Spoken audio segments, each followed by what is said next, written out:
अगर हमारे पास दो समूह हैं और प्रत्येक समूह में चार वस्तुएं हैं, ये चार वस्तुओं का एक समूह है और ये चार वस्तुओं का दूसरा समूह है, तो हम जानते हैं कि हम इसे 2 गुणा 4 के बराबर लिख सकते हैं, जो 4 जमा 4 के बराबर होता है।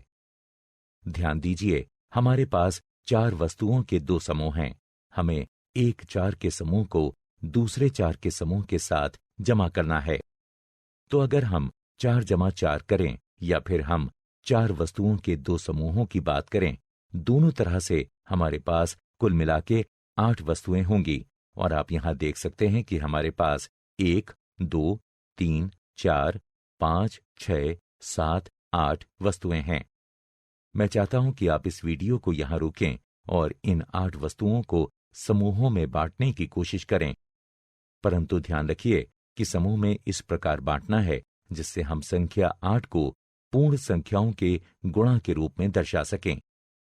यहां पर मैंने संख्या 8 को 2 गुणा 4 के रूप में दर्शाया है, क्योंकि 2 गुणा 4 8 के बराबर होता है।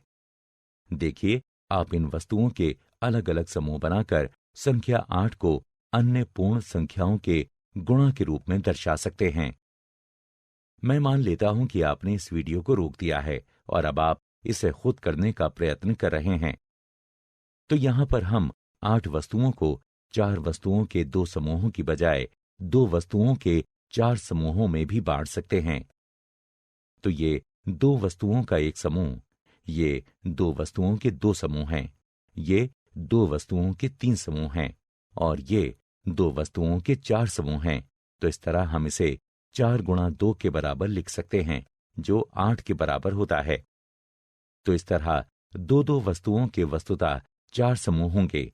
ये पहला, ये दूसरा, ये तीसरा, ये चौथा समूह, यानी कि हर समूह में 2-2 वस्तुएं हैं। और अगर हम 2 जमा 2 जमा 2 जमा 2 करें तो ये 8 के बराबर होता है। इस प्रकार ये दोनों तरीके समतुल्य हैं। 4-4 वस्तुओं के दो समूह, यानी कि कुल वस्तुएं 4 गुणा 2 के बराबर होंगी। इसी प्रकार 2-2 वस्तुओं के 4 समूहों में भी कुल मिलाकर उतनी ही वस्तुएं होंगी। ध्यान दीजिए, हमारे पास ये 2-2 वस्तुओं के दो समूह हैं, जिन्हें हमने आपस में जमा कर दिया है, 1, 2। यहां हमारे पास 2-2 वस्तुओं के 4 समूह हैं, जिन्हें हम आपस में जमा कर रहे हैं, 1, 2, 3, 4। हम संख्या 8 को और कैसे दर्शा सकते हैं? ये जानने के लिए हम इसे 8 समूहों में बांट सकते हैं, जहां प्रत्येक समूह में केवल एक वस्तु है। तो चलिए, एक एक वस्तु वाले 8 समूह कुछ इस प्रकार दिखेंगे। ये एक वस्तु का पहला समूह, ये दूसरा, तीसरा, चौथा, पांचवां, छठा, सातवां, आठवां। इस प्रकार हम इसे 8 गुणा 1 भी लिख सकते हैं, जिसका गुणन 8 के बराबर ही होता है। और अगर हम इन 8 समूहों की एक एक वस्तु को जमा करें, 1 जमा 1 जमा 1 जमा 1 जमा 1 जमा 1 जमा 1 जमा 1, तो 8 के बराबर ही आएगा। अब आप ये सोच रहे होंगे कि इन 8 वस्तुओं को समूह में बांटने का क्या कोई और तरीका है? ये जानने के लिए हम इसे एक समूह में देख सकते हैं, जिस समूह में 8 वस्तुएं हैं। इस प्रकार से चलें तो यहां सभी 8 वस्तुओं का केवल एक ही समूह है, जिसे हम 1 गुणा 8 लिख सकते हैं, जो फिर से 8 के बराबर ही होता है।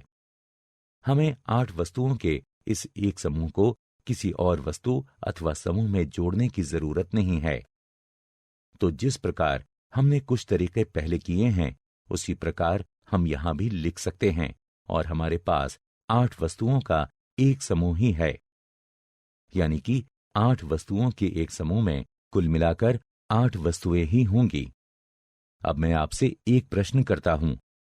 अभी तक हमने इन समूहों में से प्रत्येक समूह पर ध्यान केंद्रित किया है, परंतु अगर हम सभी वस्तुओं को 8-8 वस्तुओं के 4 समूहों के रूप में देखें, तो इस प्रकार देखने से हमें कुल मिलाकर कितनी वस्तुएं मिलेंगी?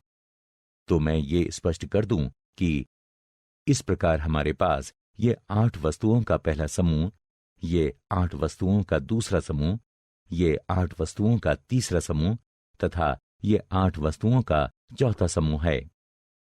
इसे हम 4 गुणा 8 के रूप में भी देख सकते हैं, जो कि 8 जमा 8 जमा 8 जमा 8 के ही बराबर होगा।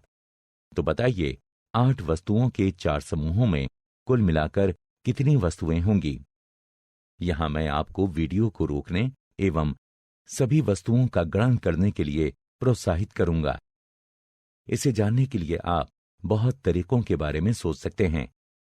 या तो आप सीधा इन वस्तुओं को एक एक करके गिनती कर सकते थे, या आप 8 से गिनती छोड़ सकते थे, यानी कि 8, 16, 24, 32। या फिर आप 8 जमा 8 बराबर 16, 16 जमा 8 बराबर 24, 24 जमा 8 बराबर 32 इस तरीके से भी गणन कर सकते थे।